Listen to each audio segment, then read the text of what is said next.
दोस्तों मैं सोनू जोरी समीक्षा स्टूडियोज में आपका स्वागत करता हूँ। एमपीपीएससी के बाद जो कैंडिडेट अभी इंटरव्यू देके निकले हैं उनसे सीधा चर्चा करते हैं इंटरव्यू का माहौल कैसा रहा। सबसे पहले सर का नाम जानेंगे। सर आपका नाम? मेरा नाम शिवम है। कहाँ से सर? मैं सतना जिले से हूँ। सतना से हैं सर। किस बोर्ड में था आपका? मेरा बोर्ड सी था, शर्मा सर का बोर्ड था। शर्मा सर का बोर्ड था। एवरेजन कितना टाइम तक चला सर आपका? मेरा इंटरव्यू लगभग 15 मिनट तक चला। 15 मिनट तक। कैसा रहा सर इंटरव्यू का माहौल? इंटरव्यू का माहौल ठीक था। वहाँ पर जाते ही पहले तो उन्होंने कंफर्टेबल किया, तो मैंने जो भी लिया था सामान अपने टेबल पे रखवाया, पूरा कंफर्टेबल किया। उसके बाद शर्मा सर ने क्वेश्चन शुरू किए। जैसे कई अभ्यर्थी सोचते हैं कि इंटरव्यू जाते हैं तो इरिटेशन होता है या प्रेशर फील होता है, ऐसा कुछ आपके साथ हुआ था? नहीं, ये हमें केवल बाहर ऐसा इन्वायरमेंट रहता है कि हमें ऐसा लगता है, लेकिन जैसे ही बोर्ड के अंदर जाते हैं, रूम के अंदर जाते हैं, तो वो हमें कंफर्टेबल ही करते हैं। कोऑपरेटिव रहता है। कोऑपरेटिव इन्वायरमेंट है पूरा। सर क्वेश्चन किस तरीके से बने हैं? डेप्थ से क्वेश्चन या सब्जेक्ट बेसिस? हाँ, पहला ही क्वेश्चन शर्मा सर ने मेरे नाम से ही पूछा।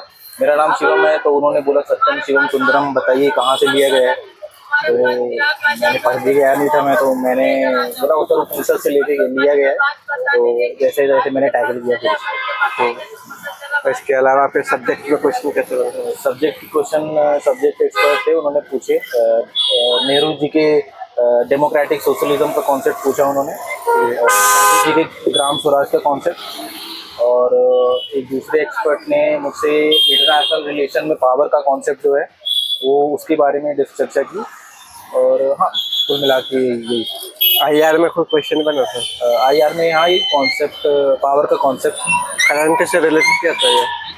करंट से रिलेटेड नहीं, मैंने करंट से रिलेटेड नहीं पूछे। उन्होंने मेरी हॉबी थी, मैंने हॉबी लिखी थी, पर्यावरण से संबंधित डॉक्यूमेंट्री वगैरह देखा, तो उन्होंने मेरी हॉबी से क्वेश्चन पूछे थे। बताइए आपने कौन सी बुक पढ़ी है, तो फिर मैंने उसको बताया। सर जैसे आपने बताया सर संविधान का कोई क्वेश्चन बना, जैसे आर्टिकल या फंडामेंटल राइट्स या ड्यूटीज? नहीं, संविधान से नहीं। लोकतंत्र या गणतंत्र की कोई डेफिनेशन वगैरह? नहीं, कॉन्सेप्ट से नहीं पूछा। जैसे मध्य प्रदेश की परिप्रेक्ष्य में कोई स्पेशली? हाँ, मेरा जो जिला है वो सतना है, तो उन्होंने मंदाकिनी रिवर के बारे में पूछा मेरे से, क्योंकि चित्रकूट है आसपास, तो वो मंदाकिनी रिवर से ज्योग्राफी कह सकते हैं, तो अपने रीजन की ज्योग्राफी तो देख करके जाइए। कोई राजनीति से संबंधित क्वेश्चन बना सर यहाँ से?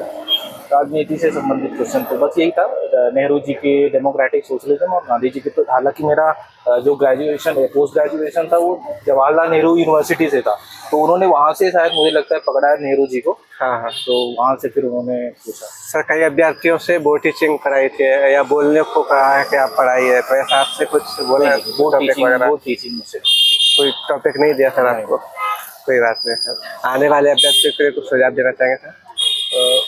यही सुझाव रहेगा कि ज़्यादा लोड मत लीजिए। इन्वायरमेंट कंफर्टेबल रहता है, कोऑपरेटिव रहता है, बस अपने जो डेफ है उसके ऊपर पूरा का पूरा वर्क करके जाइए। अपना नाम, अपना जो जियोग्राफी है आपके रीजन की वो, और आपका जो ग्रेजुएशन का और पोस्ट ग्रेजुएशन, और इनफैक्ट यदि पीएचडी कर रहे हैं तो पीएचडी में जो टॉपिक है उससे रिलेटेड पढ़ के जाइए। और हॉबी में यदि कुछ इंटरेस्टिंग बात है जिससे आपको लगता है कि वो कुछ पूछ सकते हैं, तो हॉबी से रिलेटेड आप अपना करके जाइए। तो बस ऐसा ही रहना है, बाकी चिंता करने की कोई जरूरत है नहीं। थैंक यू सर, आपने बहुत अच्छा बताया। हमारे साथ जुड़ने के लिए आपको बहुत बहुत शुभकामनाएं। थैंक यू सो मच आपको।